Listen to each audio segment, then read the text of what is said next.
కేవలం ఒక ఆచారం కాదు. ఇది వ్యక్తి తన విశ్వాసాన్ని బహిరంగంగా ప్రకటించే ప్రక్రియ. మారుమనస్సు పొందినవారు తమ పాపాలను ఒప్పుకొని దేవుని వైపు తిరిగి బాప్తిస్మము తీసుకోవాలి.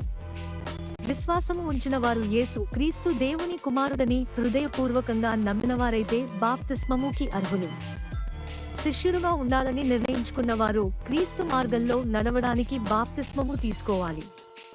బాప్తిస్మము అనే పదానికి గ్రీకు భాషలో బాప్తిజో అంటే ముంచుట అనే అర్థం.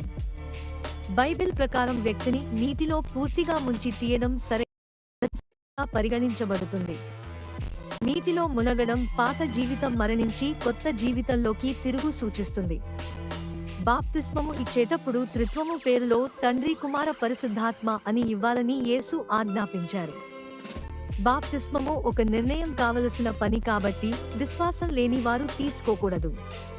పాటుగా బాప్తిస్మము యొక్క ప్రాముఖ్యత తెలియకుండా ప్రదర్శన కోసం తీసుకోకూడదు.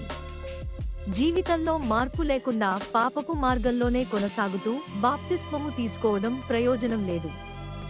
బాప్తిస్మము వ్యక్తిగత నిర్ణయం కావడంతో స్థూలంగా నిర్ణయం తీసుకోలేని వారి బాప్తిస్మము తీసుకోవడానికి ముందు విశ్వసించడం మరియు ఒప్పుకోవడం అవసరం. సారాంశంగా బాప్తిస్మము క్రీస్తుతో మన ఆత్మీయ సంబంధానికి